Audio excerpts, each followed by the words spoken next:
Obsessive-compulsive disorder is an anxiety disorder that affects about 1% of the population. The symptoms of this disorder include recurrent and persistent thoughts, repetitive, often ritualistic behaviors, and the presence of marked anxiety surrounding these thoughts and actions. Although most people experience some obsessions and compulsions, these behaviors are considered abnormal only when they cannot be controlled and when they significantly reduce the quality of a person's life. Laura and Marna are longtime friends who have both suffered from obsessive-compulsive disorder since adolescence. Although both women live relatively normal lives, their disorder interferes in significant ways. For example, simple actions such as filing an important paper can set off a spiral of compulsive behaviors. These behaviors can become highly ritualized and can occupy an entire day. When I was in school, I would walk down the halls and I would be looking at other people and I thought, they don't have this in their brain. They're not, it was just, they weren't obsessing. I was acutely aware. Me too. That I was different or whatever. Yeah, different and agonizing, and I wanted to be like them for a minute, to have some relief. I just thought I was completely weird. In high school, I would spend 45 minutes putting on mascara, and like each little lash. Why am I doing this? I would say to myself. This is weird. None of my other friends take this long to put on mascara. I have two major OCD things. And the major one would be like checking either paperwork, clothing tags, or zippers. The other one that I hate the most, that really, brings shame, inside of me or whatever, is the picking of the scabs, the obsessively picking and repicking scabs. And that's the most painful for me. On a bad day with my OCD, I wouldn't be able to figure out what to wear. Would be running around, and then I'd be sweating a lot because I'd be getting nervous because I'm running late. And then I wouldn't be able to find the particular paperwork that I needed to take to an important meeting that day. Because what I'll do is I'll put it away, and then the urge, and you can feel it. It's almost like a surge that you have to. We've actually never talked about this particular aspect, but it's like a surge, and I gotta check, I gotta see, is that other insurance paper behind there, and what's behind that, and what's behind that, and what's in the other little, how dividers in a portable file kind of thing. And so I just end up checking all of it. And, in my worst days several years back, I would check, I have to cut the tags off my clothes because I'll check, made in Korea, and it's a large, and I know brand names for zippers because did I ever tell you about the zipper one? That you know all the tags. Yalan, Y-A-L-O-N, the Yalan company. So things like that.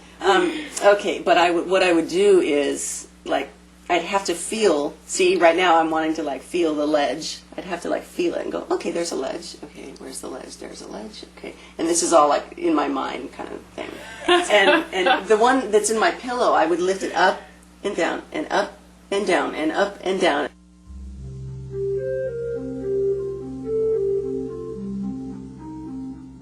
People with obsessive-compulsive disorder often become obsessed by unpleasant or inappropriate thoughts. As you will see in this segment, for example, they might think about harming someone they love, and when they are unable to purge this idea from their mind, they become highly distressed. Furthermore, they might feel driven to perform a ritualistic act, such as hand-washing or counting, in order to avert some perceived threat. As is typical of people with OCD, both Laura and Marna are keenly aware that their obsessions are irrational and counterproductive. Still, they have great difficulty controlling their obsessive thoughts and behaviors.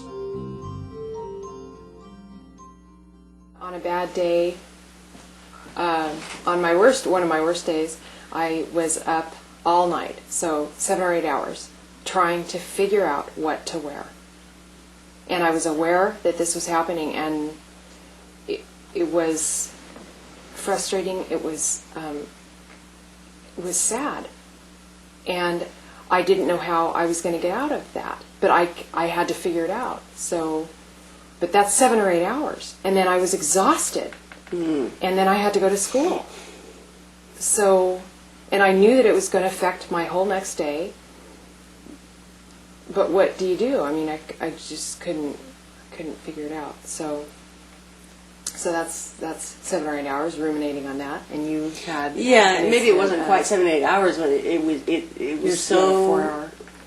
I think one night it was about 10 or so, and I just felt compelled to look at all the tags on my shirts, and I'm sitting there looking, and I kept saying to myself, "Go to bed, Laura, go to bed."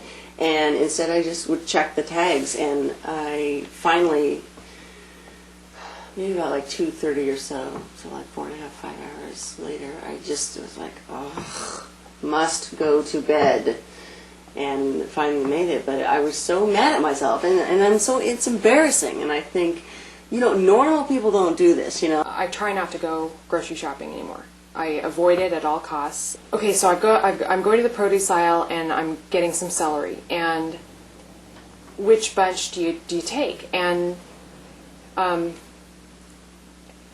if there are people around, then it creates more anxiety. So I'm carefully, I'm looking at each bunch, and I know, okay, that one's not going to do it, and so then I have to, I might pick it up. Okay, I might find a bunch that I like, pick it up, put it in the grocery cart, and walk down, and I know that's not the one that I want.